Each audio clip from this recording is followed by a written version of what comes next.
안녕하세요, 여러분. 오늘은 하루 7시간 이상 질 좋은 수면으로 살 안 찌는 체질 만드는 비밀에 대해 차분하게 그리고 하나씩 짚어가며 이야기해 보겠습니다. 많은 분들이 운동도 꾸준히 하고 식단도 나름대로 조절하고 있는데 체중이 잘 줄지 않거나 예전과 비교해 같은 양을 먹어도 살이 더 쉽게 찌는 느낌을 받곤 합니다. 이런 상황이 반복되면 의지력이 약해졌다고 스스로를 몰아붙이기 쉬운데 실제로는 의지의 문제가 아니라 몸의 시스템이 이미 살이 찌기 쉬운 방향으로 세팅되어 있는 경우가 훨씬 많습니다. 그 시스템을 구성하는 요소들 가운데 가장 자주 무시되면서도 영향력은 압도적으로 큰 것이 바로 수면입니다. 수면은 단순히 하루의 피로를 씻어내는 휴식 시간이 아니라 호르몬 분비와 신경계 안정, 에너지 대사 흐름을 전반적으로 재정비하는 핵심 시간입니다. 이 과정이 제대로 작동하지 않으면 낮 동안 아무리 운동을 하고 식단을 관리해도 몸은 지방을 태우기보다는 저장하려는 방향으로 반응하게 됩니다. 왜 잠을 제대로 자야 살이 덜 찌는지 이해하려면 밤마다 우리 몸 안에서 실제로 어떤 일이 벌어지는지를 알아야 합니다. 이는 감각적인 설명이나 개인적인 경험담이 아니라 수십 년간 축적된 임상 연구와 실험을 통해 반복적으로 확인된 생리학적 사실입니다. 수면과 체중의 관계는 흔히 생각하듯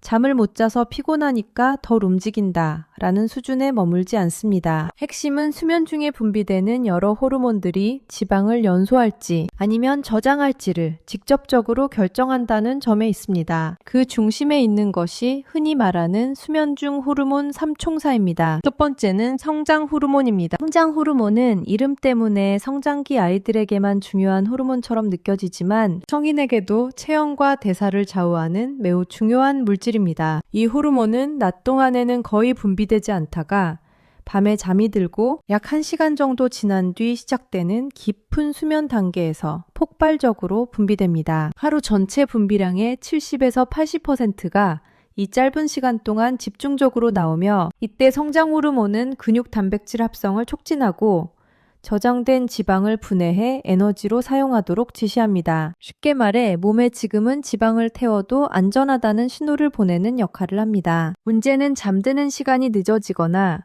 잠은 자지만 깊은 수면으로 잘 들어가지 못하는 경우입니다. 여러 연구를 보면 수면 시작 시점이 늦어질수록 성장 호르몬 분비의 정점이 낮아지고 특히 새벽 1시나 2시 이후에 잠드는 패턴이 반복되면 총 수면 시간이 충분하더라도 실제 분비량은 눈에 띄게 줄어드는 경향을 보입니다. 이렇게 되면 근육은 유지되기 어려워지고 지방 분해 능력은 떨어지면서 기초 대사량 자체가 서서히 낮아집니다. 그 결과 예전과 같은 식사량에도 체중이 더 쉽게 늘어나는 몸으로 바뀌게 됩니다. 두 번째로 중요한 호르몬은 렙틴과 그렐린입니다. 이 두 호르몬은 식욕을 조절하는 양대축이라고 할 수 있습니다. 렙틴은 지방세포에서 분비돼 뇌에 이제 충분히 먹었다는 포만감 신호를 보내고 그렐린은 위장에서 분비돼 에너지가 부족하니 더 먹어야 한다는 배고픔 신호를 보냅니다. 정상적으로 하루 7에서 8시간의 수면을 취하면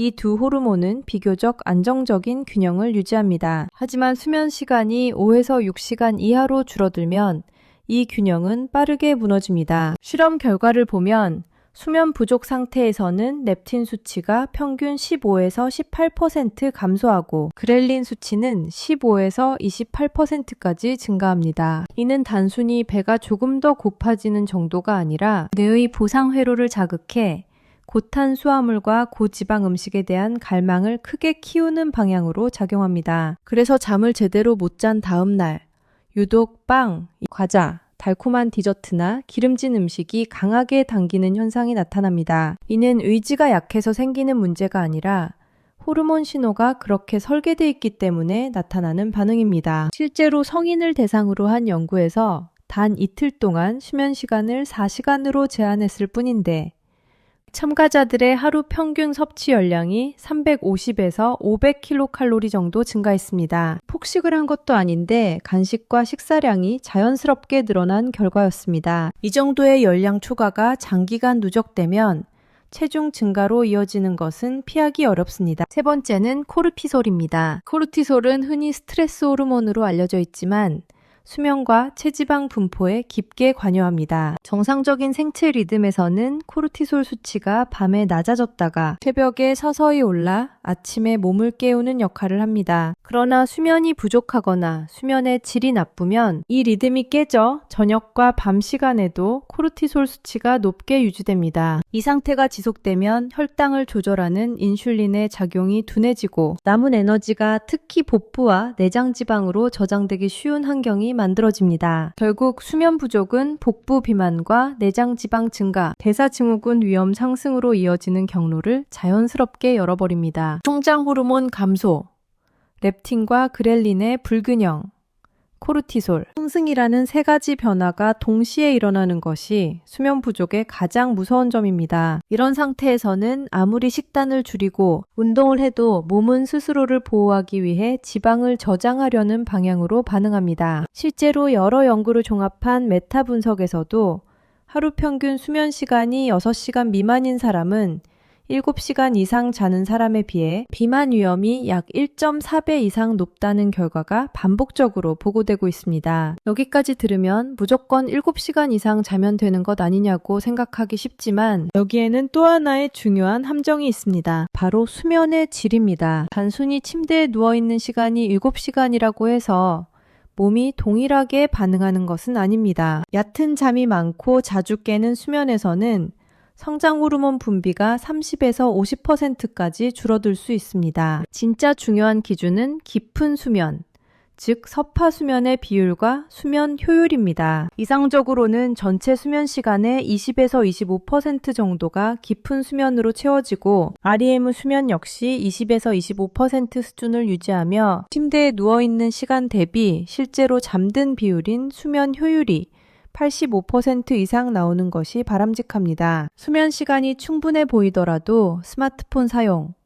늦은 카페인 섭취, 만성 스트레스, 불규칙한 생활 패턴으로 깊은 수면이 줄어들면 몸은 여전히 잠이 부족한 상태로 인식하고 동일한 호르몬 문제를 겪게 됩니다. 이제 수면이 왜 살이 덜 찌는 체질의 출발점인지 충분히 이해했을 것이고 다음으로는 이 이론을 실제 생활에서 어떻게 구현할 수 있는지, 즉 오늘 밤부터 적용할 수 있는 방법들을 이어서 풀어가 보겠습니다. 앞에서 수면이 체중과 대사를 좌우하는 핵심 기전이라는 점을 충분히 살펴봤다면 이제는 이 구조를 실제 생활에서 어떻게 안정적으로 작동시키느냐가 관건이 됩니다. 많은 사람들이 수면을 바꾸려고 할 때 가장 먼저 취침 시간을 앞당기려 하지만 실제로 가장 강력한 기준점은 잠드는 시간이 아니라 매일 아침 일어나는 시간입니다. 인간의 생체 시계는 뇌의 시상 하부에 위치한 특정 영역을 중심으로 작동하는데 이 시계는 언제 잠들었느냐보다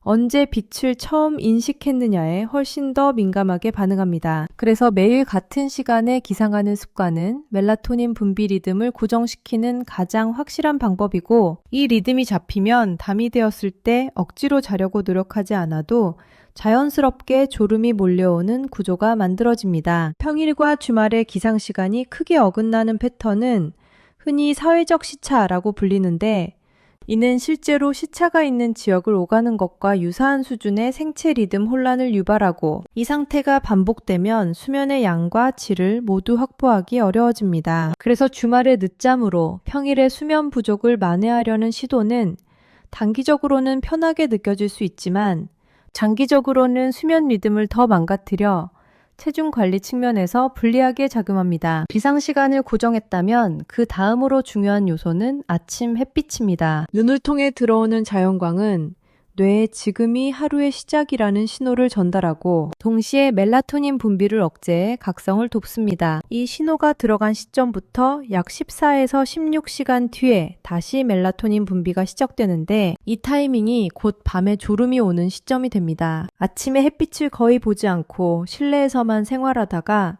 밤에 강한 인공 조명을 오래 쬐는 생활 패턴은 이 리듬을 뒤틀어 놓고 결국 밤마다 잠들기 어려운 상태를 스스로 만드는 결과로 이어집니다. 수면 환경 역시 깊은 수면의 양을 결정하는 중요한 변수입니다. 사람의 몸은 잠들 때 중심 체온이 약간 낮아지도록 설계되어 있기 때문에 밤 온도가 너무 높으면 깊은 수면 단계로 진입하기가 어렵습니다. 비교적 서늘한 온도에서 이불이나 잠옷으로 체표, 온도를 조절하는 방식이 깊은 수면을 유도하는 데 도움이 됩니다. 빛 관리도 중요합니다. 눈꺼풀을 감고 있어도 밝은 빛은 멜라토닌 분비를 억제하기 때문에 가로등 불빛이나 전자기기의 작은 LED가 지속적으로 들어오는 환경에서는 수면의 질이 떨어질 수밖에 없습니다. 가능한 한 어둠에 가까운 환경을 만들면 같은 시간의 수면이라도 깊은 수면 비율이 높아지는 경향을 보입니다. 소음에 민감한 경우에는 갑작스러운 소리를 완전히 차단하기보다는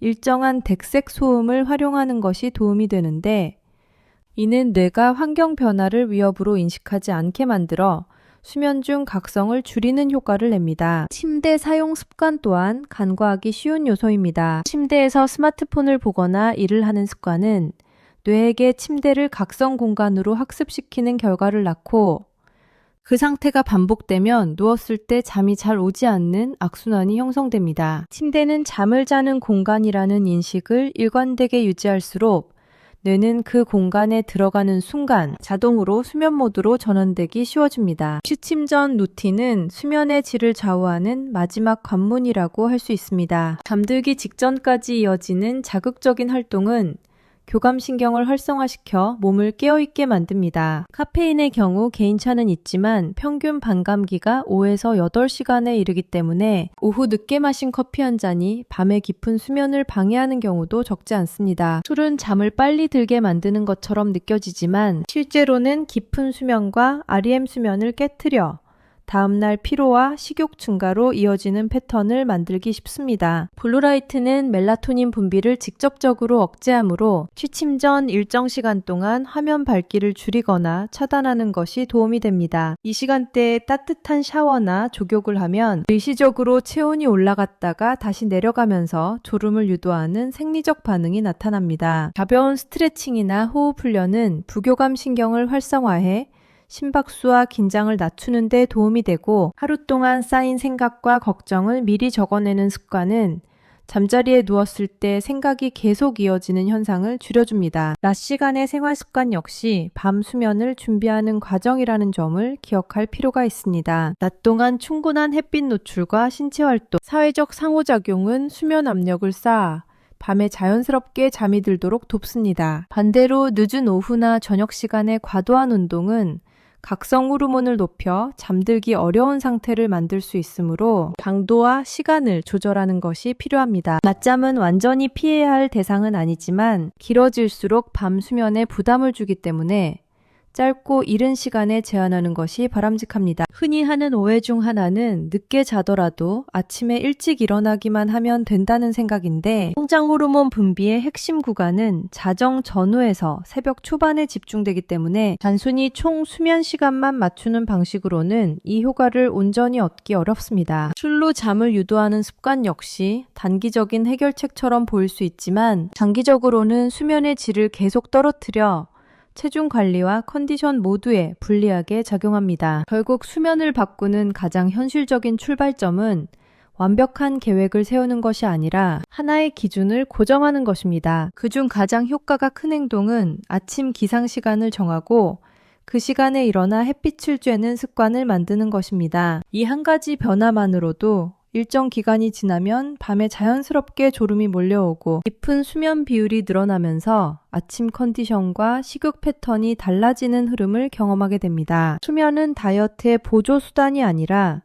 몸의 기본 세팅을 결정하는 핵심 축이며, 이 축이 바로 서야 운동과 식단의 효과도 제 방향으로 작동하기 시작합니다. 오늘 밤 모든 것을 바꾸려 하기보다는 내일 아침에 기상시간 하나를 정하는 것부터 시작하는 것이 결국 살이 덜 찌는 체질로 가는 가장 안정적이고 현실적인 방법입니다. 오늘 이야기의 핵심을 정리하면 답은 단순합니다. 살이 잘 찌지 않는 체질은 특별한 비법이 아니라 밤마다 반복되는 수면이라는 기본 시스템에서 만들어진다는 점입니다. 하루 7시간 이상의 질 좋은 수면은 성장 호르몬과 식욕, 조절 호르몬의 균형을 회복시키고 스트레스 호르몬을 낮춰 몸이 지방을 저장하지 않아도 되는 상태로 돌아가게 만듭니다. 운동과 식단이 잘 작동하지 않았던 이유는 노력이 부족해서가 아니라 이 기본 세팅이 먼저 무너져 있었기 때문일 가능성이 큽니다. 오늘 밤부터 모든 걸 완벽하게 바꾸려 하지 않아도 됩니다. 매일 아침 기상 시간을 정하고 그 시간에 일어나 햇빛을 쬐는 것부터 시작하면